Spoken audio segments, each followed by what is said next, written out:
साथियों, मंत्र के बारे में अक्सर ये तार्किक प्रश्न पूछा जाता है कि जिस मंत्र का हम जाप कर रहे हैं, जिस मंत्र का हम उच्चारण कर रहे हैं, वो उस शक्ति तक कैसे पहुंचेगा जिस शक्ति तक हम पहुंचाना चाहते हैं। साथियों, यदि 10 लोग सो रहे हैं, गहरी नींद में है, यदि आप रमेश रमेश रमेश ये नाम पुकारेंगे तो उन 10 में से सबसे पहले नींद उसी व्यक्ति की खुलेगी जिसका नाम रमेश है। तो सही प्रक्रिया, श्रद्धा और समर्पण के साथ में चाहे आप दैवी शक्ति को पुकारें, चाहे आप आसुरी शक्ति को पुकारें, उस तक संदेश पहुंच जाएगा और वो आपके निमित्त काम करने के लिए तैयार हो जाएगी।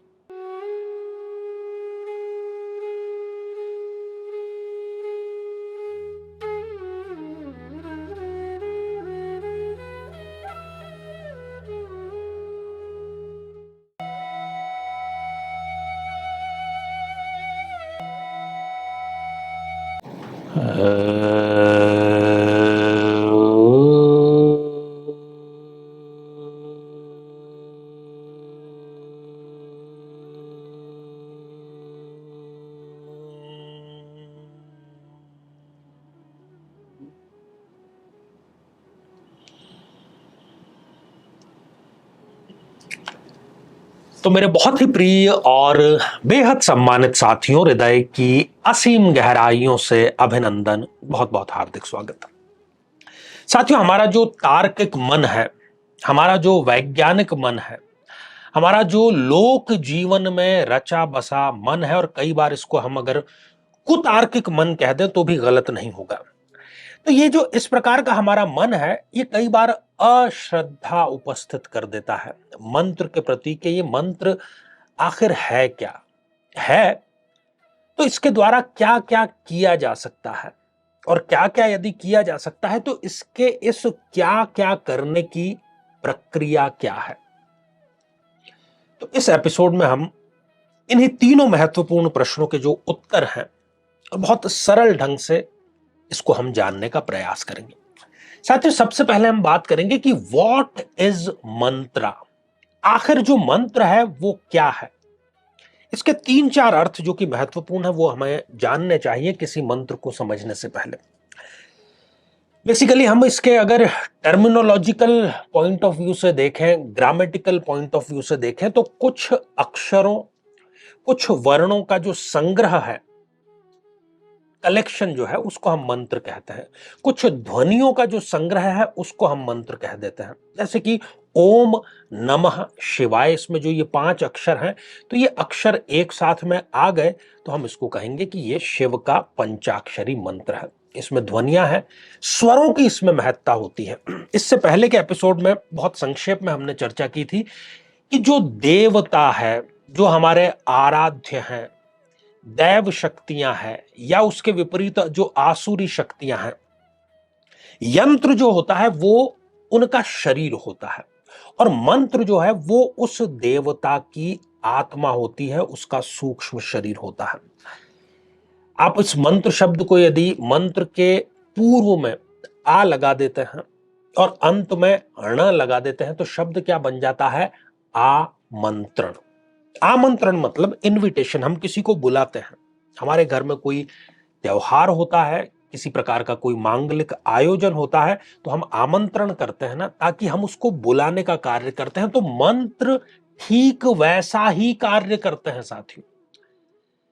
आप जिस देवता के निमित्त, जिस शक्ति के निमित्त मंत्र का जाप कर रहे हैं, उसको आप आमंत्रित कर रहे हैं। आमंत्रण, सीधा सा इसका ये अर्थ है। दूसरा, जितनी भी यौगिक क्रियाएं हैं, हम योग की बात करते हैं, प्राणायाम की बात करते हैं, उसमें प्रणव मंत्र अर्थात ओम सर्व प्रमुख है। जब हम मंत्र का जाप कर रहे होते हैं तब हम एग्जैक्टली क्या कर रहे होते हैं? हम अपने मन को शांत करने, एकाग्र करने का कार्य कर रहे होते हैं। मन को हम एकाग्र करेंगे तो हमारी शक्तियां एकाग्रित होंगी। मंत्र इसमें बहुत बड़ा सहायक है। हमारी जो इंद्रियां हैं, जिससे हम वासनाओं में दिन रात डूबे रहते हैं, मन की जो प्रवृत्ति है वो भी चंचल है। तो चंचल प्रवृत्ति के कारण दिन रात और जीवन भर हमारी जो शक्ति है उसका हम व्यर्थ ही क्षय करते रहते हैं। लेकिन जब हम मंत्र जाप की स्थिति में होते हैं, ध्यान मुद्रा में होते हैं, आंखें बंद कर लेते हैं, श्वासों पर ध्यान केंद्रित कर लेते हैं, तब हम अपने मन को एकाग्र करने का, मन पर विजय प्राप्त करने का, मन को त्राण करने का प्रयास कर रहे होते हैं। और आपने सफलता के लिए सूत्र भी सुना होगा कि बेटा ऐसा करो, इस बात को अपने जीवन का मंत्र बना लो, ये सफलता का गुरु मंत्र है। अरे उसने तो मंत्र मुग्ध कर दिया। इन सब कहावतों, इन सब बातों में भी आपने देखा कि मंत्र शब्द का प्रयोग हो रहा है। तो मंत्र जो है वो कहीं ना कहीं आपके सारे के सारे तंत्र को एकत्रित करके, एकाग्रचित्त करके उसको शक्ति अर्जित करने की साधन के रूप में आपको ये प्रयुक्त करना होता है। साथियों, मन का स्वभाव क्या है? मन का जो स्वभाव है वो है चंचलता, इधर उधर बिखरना। मन को एकाग्र करने के लिए हम जब किसी मंत्र का जाप करते हैं, बार बार जाप करते हैं, तो हम क्या करते हैं? हम उसका मनन करते हैं। एक ही मंत्र को बार बार जाप करते हैं, उसका हम मनन करते हैं। इसका मतलब हम अपने मन को ये मैसेज दे रहे हैं, ये संदेश दे रहे हैं कि उसमें ये बात जम जानी चाहिए। और जब वो बात जम जाएगी तब वो हमारे अवचेतन मन में घर कर जाएगी और हमारा स्वभाव ही बदल जाएगा। अर्थात बार बार मंत्र जाप करके हम अपने मन को, उसके स्वभाव को स्थायी रूप से परिवर्तित करने का कार्य करते हैं। हमारा जो ये बाहर का शरीर है, जिसको हम भौतिक शरीर कहते हैं, और मन जो है वो सूक्ष्म शरीर है, और सूक्ष्म में अधिक शक्ति होती है। अग्नि से अधिक शक्ति उसके सूक्ष्म रूप विद्युत में होती है। भौतिक जो भी पदार्थ है उससे अधिक शक्ति उसके छोटे रूप परमाणु में होती है। जल से अधिक शक्ति वाष्प में अर्थात भाप में होती है। और मंत्र की और शब्द की शक्ति तो किसी से छुपी नहीं। अभी तो चिकित्सा में म्यूजिक थेरेपी का प्रयोग हो रहा है। हम जानवरों को आकर्षित कर सकते हैं, चाहे वो गाय हो।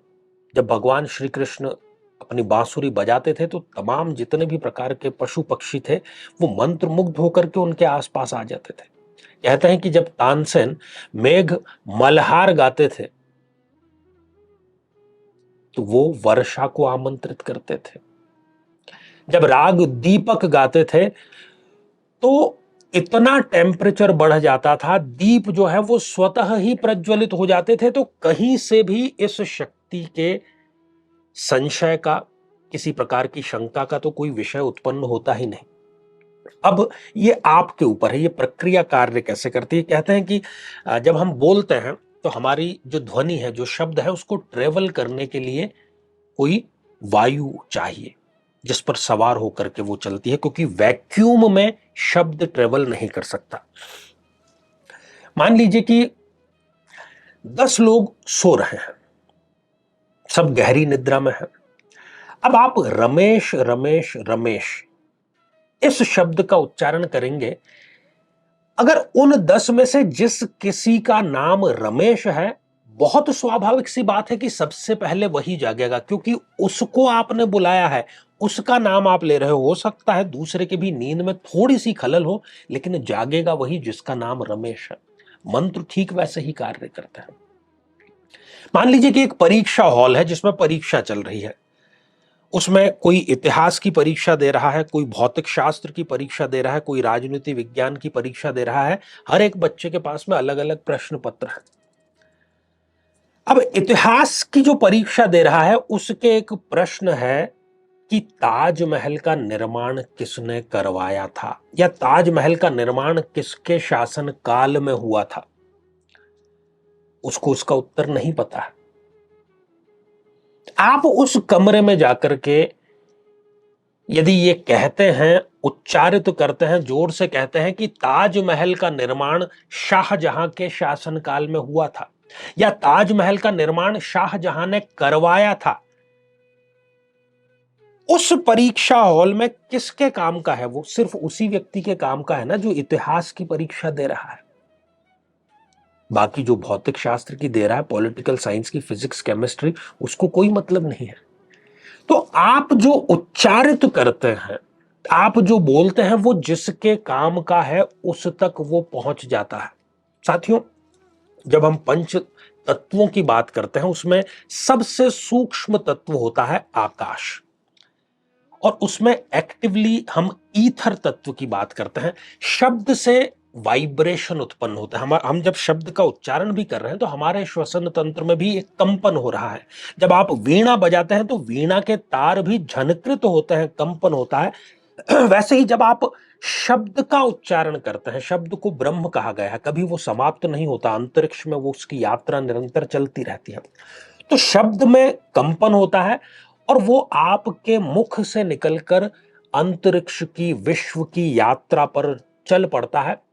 और वो कोई बहुत धीरे धीरे नहीं चलता, क्योंकि वो ईथर तत्व के सहारे चलता है, इसलिए वो शीघ्र ही अपनी यात्रा पूरी कर लेता है और अपने संगत वाले, अपने अनुकूल तत्व तक वो पहुंच जाता है बहुत जल्दी। आपने आसुरी शक्तियों को निमंत्रण दिया है, आमंत्रण दिया है अपने मंत्र के द्वारा, तो आसुरी शक्तियां आकर्षित हो जाएंगी। आपने दैवी शक्तियों को आमंत्रण दिया है तो दैवी शक्तियों तक वो मैसेज पहुंच जाएगा। अब डिपेंड ये करता है कि आप वामाचार की साधना कर रहे हैं या आप वैदिक तंत्र से अपनी साधना को संपन्न करना चाहते हैं। तो मंत्रों का ये विज्ञान है। आगे हम इस पर और भी विशद चर्चा करेंगे, अलग अलग साधनाओं के बारे में चर्चा करेंगे।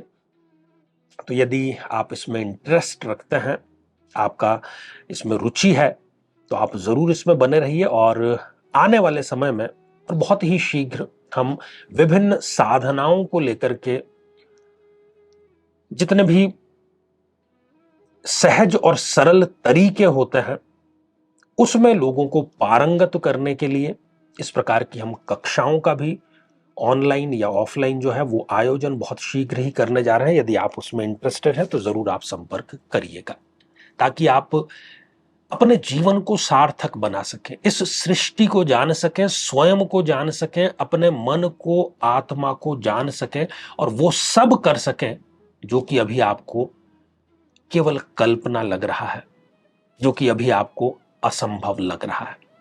ढेर सारी शुभकामनाएं।